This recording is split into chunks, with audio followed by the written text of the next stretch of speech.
Fala galera, tudo bem? Estou gravando esse vídeo aqui para falar um pouquinho para vocês sobre vasos comunicantes, mas antes eu preciso recordar um pouquinho sobre a lei de Stevin, que fala para nós um pouco como se comporta a pressão nos líquidos no interior de um recipiente que contém um líquido. E ele vai nos dizer, que pontos na mesma altura dentro de um recipiente que contém um líquido possuem a mesma pressão quando este está em equilíbrio. Nessa situação, eu tenho dois líquidos immiscíveis, dois líquidos que não se misturam. Se eu analisar esse ponto e esse ponto que estão à mesma altura, eu posso afirmar, segundo a lei de Stevin, que a pressão exercida nesse ponto é igual à pressão exercida nesse ponto, que é o que eu escrevi aqui. A pressão em A é igual à pressão em B. Mas quem gera pressão nesse ponto, que é o nosso ponto A? Essa coluna de água mais a pressão atmosférica. Veja, o recipiente está aberto. Então, nesse ponto, quem gera a pressão atmosférica, mais a pressão gerada por essa coluna de água. Como que eu determino a pressão dessa coluna de água? Pela lei de Stevin.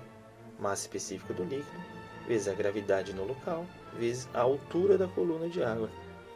Então, MA, G, H. Da mesma forma, do outro lado, onde eu tenho um outro líquido, a pressão gerada nesse ponto é a pressão exercida por esse líquido mais a pressão atmosférica.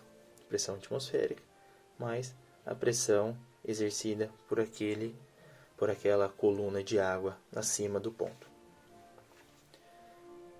MB vezes G vezes HB. Certo? Como as pressões atmosféricas dos dois lados são iguais, podemos cortar. Ficamos com a expressão apenas da pressão gerada pela coluna de água, dos dois lados, gerado pelos dois líquidos, acima do ponto. Como a gravidade é a mesma, posso cortar. Ficamos com essa expressão. Essa expressão é a expressão usada para determinar a massa específica de um líquido desconhecido, altura, etc., como a gente vai ver no problema a seguir.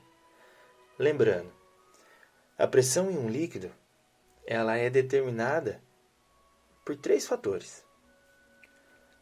Ela depende da massa específica do líquido, ou seja, da natureza do líquido, depende da gravidade, aonde o recipiente se encontra, e da altura da coluna de água acima. Não confundam pressão em líquido com pressão em sólido. Se alguém dizer para vocês que a pressão no líquido depende da área do líquido acima, se alguém dizer para vocês que a pressão do líquido depende da força exercida, vocês vão dizer que não. Beleza? Então é isso. Vamos resolver um exercício de vasos comunicantes. Esse é um exercício de fixação, onde podemos aplicar os conceitos já vistos sobre vasos comunicantes, onde temos dois líquidos que estão em equilíbrio.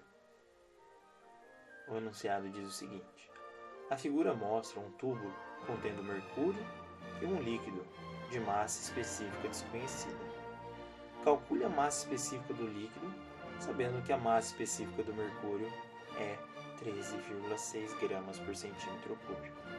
Então vamos à resolução desse exercício, galera, onde eu posso aplicar os conceitos já vistos por nós sobre vasos comunicantes, onde tenho dois líquidos immiscíveis, dois líquidos que não se misturam. No enunciado do problema, ele fala que eu tenho mercúrio e um líquido desconhecido.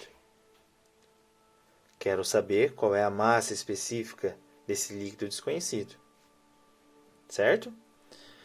No enunciado do problema, ele diz que essa coluna de mercúrio, daqui até aqui, tem altura de 9,5.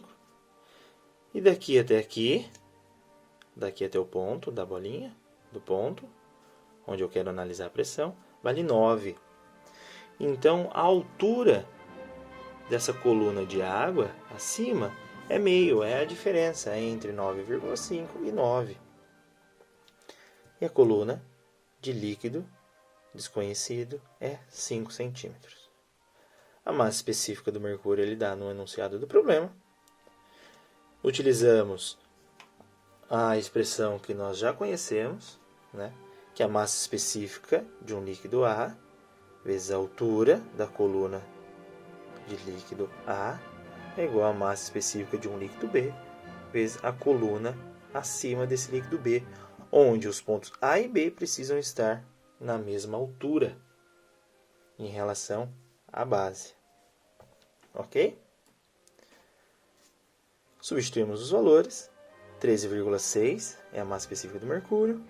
HA é a altura da coluna de mercúrio, acima do ponto. Massa específica do segundo líquido, que eu não conheço, vezes a altura da coluna de líquido acima do ponto, que é 5 centímetros. Fazendo a continha, simplesinho, chegamos que a massa específica do líquido desconhecido é igual a 1,36 gramas por centímetro cúbico. É isso. Espero ter ajudado. Até a próxima.